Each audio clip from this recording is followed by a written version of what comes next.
আমার মসজিদ নিয়ে যদি কেউ কথা বলে, আমার কোরআন নিয়ে যদি কেউ কথা বলে, আমার ধর্ম নিয়ে যদি কেউ কথা বলে, মুখটা পুড়িয়ে দেবো, হাতটা ভেঙে দেবো, চোখ উপড়ে দেবো।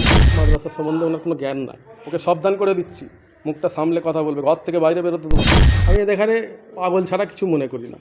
ভারতবর্ষে আজকে সারা পৃথিবীর কাছে মাথা তুলে দাঁড়িয়ে আছে পরমাণু বোমা। সেই পরমাণু বোমাটা তৈরি করেছে কে?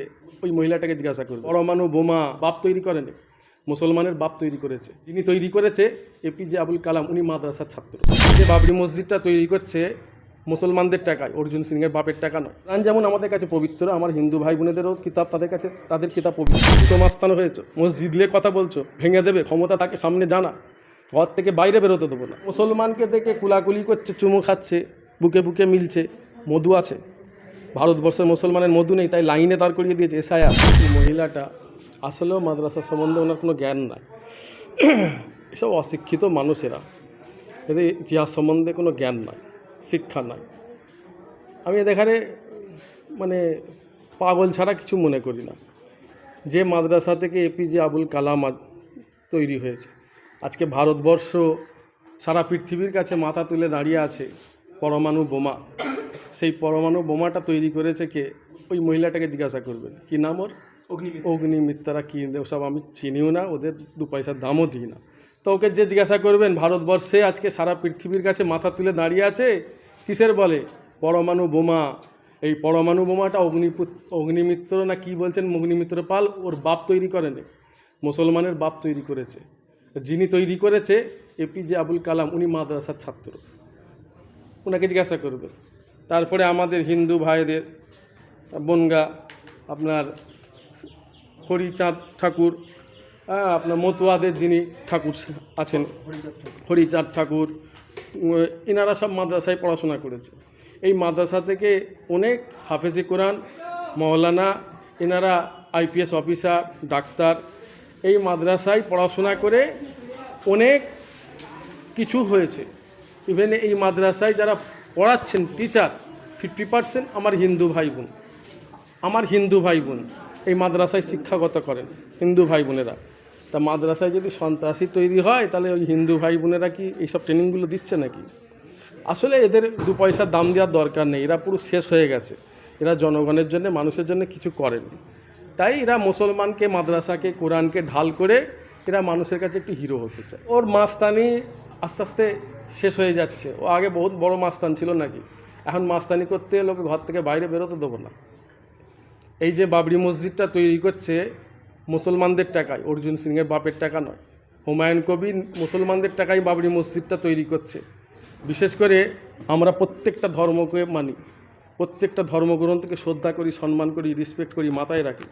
আমার হিন্দু ভাই বোনেদের কাছে মন্দির তানার কাছে পবিত্র। গীতা আমার হিন্দু ভাই বোনেদের পবিত্র কিতাব, আমরা মাথায় রাখি। আমাদের কোরআন যেমন আমাদের কাছে পবিত্র, আমার হিন্দু ভাই বোনেদেরও কিতাব তাদের কিতাব পবিত্র। শিখ, খ্রিস্টান, তানাদের ধর্মগ্রন্থ, তানাদের ধর্মের যেগুলো জায়গা তাদের কাছে পবিত্র। প্রত্যেকটা ধর্মকে, প্রত্যেকটা ধর্মগ্রন্থকে আমরা মাথায় রাখি। এটা হলো বিশ্বনবীর আদর্শ। তবে আমার ধর্ম নিয়ে যদি কেউ কথা বলে, মুখটা পুড়িয়ে দেবো, হাতটা ভেঙে দেবো, চোখ উপড়ে নেবো। আমার মসজিদ নিয়ে যদি কেউ কথা বলে, আমার মাদ্রাসা নিয়ে যদি কেউ কথা বলে, আমার কোরআন নিয়ে যদি কেউ কথা বলে, তার হাত পা ভেঙে দেবো, চোখ উপড়ে নেবো, আগুন দিয়ে দেবো মুখে। আমার হিন্দু ভাই বোনেদের কিতাব নিয়ে যদি কেউ কথা বলে, আমরা তার হাত ভেঙে দেবো, আমরা মুখ পুড়িয়ে দেবো, চোখ উপড়ে নেবো। কারণ আমার হিন্দু ভাই বোনেদের পবিত্র কিতাব, তাদের ধর্মগ্রন্থ আমরা মাথায় রাখি। প্রত্যেকটা ধর্মকে আমরা ভালোবাসি, প্রত্যেকটা ধর্মগ্রন্থকে আমরা মাথায় রাখি। এটা আমার নবীর আদর্শ। আমাদের কোরআন নিয়ে, আমাদের মসজিদ নিয়ে যদি কেউ কথা বলে, আমরা কিন্তু ছাড়বো না।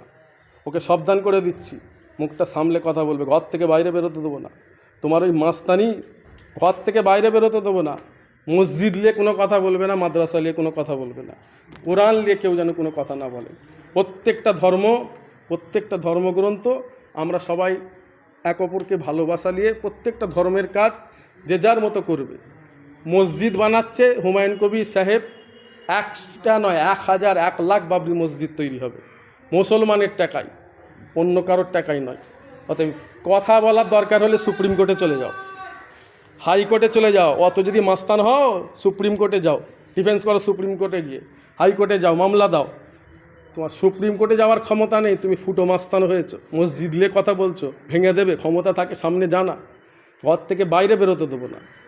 তোর যদি আপত্তি থাকে সুপ্রিম কোর্টে চলে যা, হাইকোর্টে চলে যা, যাও কেস করো, দেশের সংবিধান আছে, আইন কানুন আছে, সেখানে যাও। তুমি কথা বলার কি? তুমি কোন সা মাস্তান হয়েছো তুমি বাবরি মসজিদ ভেঙে দেবে? ক্ষমতা থাকে যাও না। আমাদের কেউ আছে? মুসলমানদের কিছু আছে? সবই তো ওনাদের, প্রধানমন্ত্রী ওনাদের, রাষ্ট্রপতি ওনাদের, মুখ্যমন্ত্রী ওনাদের, দেশের সব কিছু প্রশাসন সবই তো ওনাদের। আমাদের কি আছে? মুসলমানদের কিছু আছে?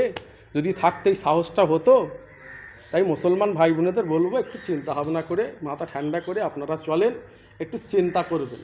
কারণ মসজিদ আল্লাহর ঘর, মাদ্রাসা নবীর ঘর, কোরআন আল্লাহর কিতাব, এগুলোও বাঁচাতে হবে। আমাদের কেউ নাই। আজ কোরআন শরীফকে নিয়ে কথা বলছে ওই অসীম সরকার, ও সাহসটা পেলে কোথা থেকে? 900-র ওপরে এফআইআর হয়েছে। আমি যখন থানায় গেলাম, বাংলার মানুষকে বার্তা দিলাম, আমার যাবার পরে, আমার বলার পরে 900-র ওপরে এফআইআর হয়েছে। এখনও সে অ্যারেস্ট হলো না। অ্যারেস্ট হবে কি করে? আমাদের কেউ আছে? তবে দেশে আইন বলে একটা কিছু আছে, 10 বছর পরেও ওকে জেলের ভাত খেতে হবে। এমন বাস দিয়েছি, 10 বছর পরেও ওকে জেলে ঢুকতে হবে। দেশে আইন বলে কিছু আছে। তবে হ্যাঁ, মুসলমানদের কেউ নাই, মুসলমানদের কিচ্ছু নাই, তাই সাহস পেচ্ছে। যদি মুসলমানদের 2-5টা 10টা থাকতো, তাহলে এদের এই সাহসটা হতো না কথা বলার। সৌদি আরব, দুবাইয়ের বাদশা, সেও মুসলমান, আমরা ভারতের মুসলমান, আমরাও মুসলমান। কিছুদিন আগে সোমবার দিন দুবাইয়ের বাদশা আসলো, আমার দেশের প্রধানমন্ত্রী নরেন্দ্র মোদী, মোবাইলে দেখলাম, ফেসবুকে দেখলাম, বা চ্যানেলে বিভিন্ন মিডিয়াতে দেখলাম যে উনি তার সঙ্গে কুলাকুলি করছে। দুবাইয়ের বাদশা, দুবাইয়ের প্রিন্স, প্রেসিডেন্ট, বাদশা কুলাকুলি করছে দেশের প্রধানমন্ত্রী, মুখে লম্বা হাসি। কেন? আমরাও তো ভারতবর্ষের মুসলমান, ওই দেশের মুসলমান, উনিও মুসলমান, দুবাইয়ের বাদশা, আমরাও মুসলমান। তা ওই মুসলমানকে দেখে কুলাকুলি করছে, চুমু খাচ্ছে, বুকে বুকে মিলছে। মধু আছে?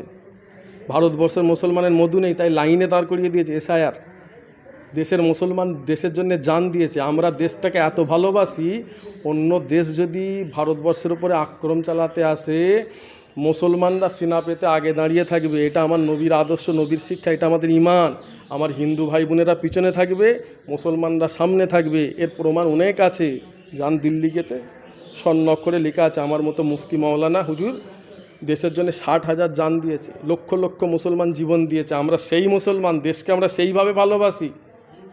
পাকিস্তান হোক, আফগানিস্তান হোক, চীন হোক আর আমেরিকা হোক, আমার দেশে যদি আক্রমণ চালাতে আসে, আমরা সিনা পেতে দাঁড়িয়ে থাকবো মুসলমানরা, আমার হিন্দু ভাই বোনেরা পিছনে থাকবে।